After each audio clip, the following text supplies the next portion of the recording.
ពូកែដោយលោកប៉ាមុនស្នេហ៍កូនប្រុសច្បងអុកញ៉ាខេមរៈស្រីមុនឈ្នះមេដាយមាសបន្តទៅប្រកួតក្រៅប្រទេស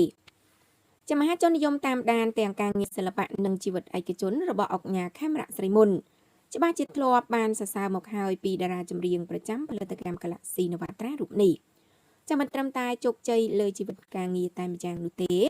ពលគឺជីវិតគ្រួសារក៏ទទួលបានសុភមង្គលខ្លាំងខណៈមានភរិយាជានារីល្អនិងកូនសុទ្ធតែដើរតាមគន្លងធម៌ជាក់ស្ដែងនៅថ្ងៃទី29ខែមេសាឆ្នាំ2025នេះអុកញ៉ាខេមរៈស្រីមុនបានបង្ហាញអារម្មណ៍រំភើបจากក្នុងនាមជាឪពុកដែលបានឃើញកូនប្រុសច្បងគឺថុនខេមរៈមុនស្នេហ៍បានឈ្នះមេដាយមាសនិងបានបន្តការប្រកួតនៅក្រៅប្រទេសจากក្នុងនោះអុកញ៉ាខេមរៈស្រីមុនបានរៀបរាប់ថាលោកប៉ាមានមោទនភាពចំពោះកូនប្រុសមុនស្នេហ៍ខ្លាំងណាស់កូនតែងតែធ្វើបានមេដាយមាសក្នុងចំណោម Top